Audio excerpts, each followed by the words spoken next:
Hi, my name is Paige, and today I'll be showing you a tutorial on how to use Microsoft 365 Copilot Chat in Outlook.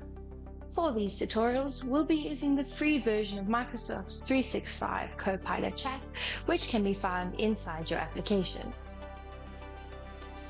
Need to translate an email fast? Here's how. Open Outlook and click the Microsoft 365 Copilot Chat icon in the sidebar. Copy the email you want to translate and paste it into Microsoft 365 Copilot Chat with the instruction of what language you need it to be translated into.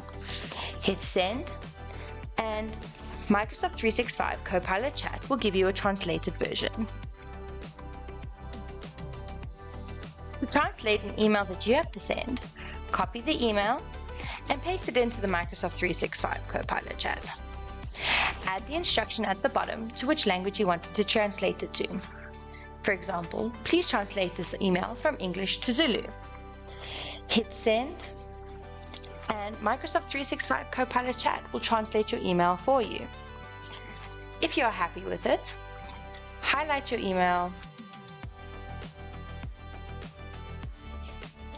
copy it, and paste it into your email, and make the necessary changes when needed. Hit send when you're done. No more jumping between apps for translations. I hope you enjoyed today's tutorial on how to use Microsoft 365 Copilot Chat in Outlook.